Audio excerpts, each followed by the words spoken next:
hang on in there. It's probably the most difficult thing of all. The technical side is easy in comparison, although we always have trouble making systems talk to each other, finding time to do enough. But actually getting out there and talking to people is why we need to do it, and actually make sure the information is used. I would say little steps are good to aim for. It's great to have a big sort of trust-wide strategy for your team to share all data with everybody, but actually making small wins and then getting the clinical case studies or management case studies out of those to share with the others really helps them engage their colleagues. So it's a peer-to-peer engagement process rather than you as a costing professional trying to impose kind of the idea of costing being useful on people who really are quite distanced from it in their day-to-day job. It would be nice if they weren't distanced from it in their day-to-day job, but as I say, small wins are really good, and get them to champion it themselves. The key is moving from the what to the why. Actually, instead of going, I'm coming to see you because I want to understand what you do on a day-to-day basis, how we've recorded it, do you agree with our methodologies for apportionment or allocation or cost drivers? To most clinicians, they're irrelevant. What we need to be doing is selling that reason that we're in healthcare for a reason, that we believe in healthcare as a thing to do, and that by understanding the costs associated with it, the full costs, the direct costs, the indirect, the overheads, all of those bits that, may not be interesting, but we've got to look at it, and we've got to understand, is it sustainable? Is it good? Is what we do worth the money we spend on it? And if it isn't, can we stop? So it's a question of spending time together and actually putting data on the table.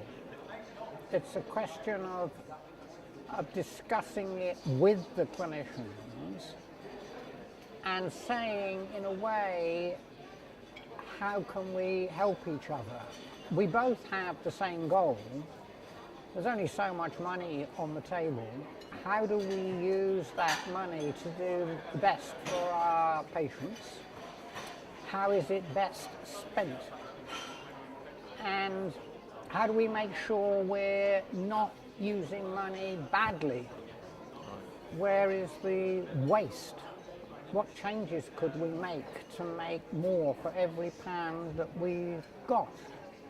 But it's similarly about getting a proper relationship going between the clinician and the people interested in the money, because they can be perceived by clinicians on the front line as being distant figures that are just sat in an office and occasionally pop out to make terrible pronouncements and make life difficult. Yeah. So it's a two-way street. So I think that clinicians can teach people who are interested in costs a great deal, but of course people who are interested in costs can teach clinicians a great deal, and together they've got a fighting chance of making much better use of the resources we've got to achieve better outcomes for our patients. I think probably the first step is working with their management accounting colleagues. It's a very difficult step for the costing practitioners to go directly to clinicians.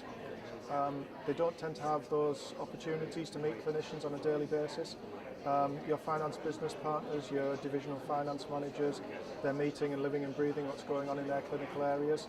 So I try and identify finance business partners who have potentially got some vision, work with them, and potentially they'll open the doors and give you that opportunity to go and start working with clinicians, and it will give you that opportunity to get in to see clinicians.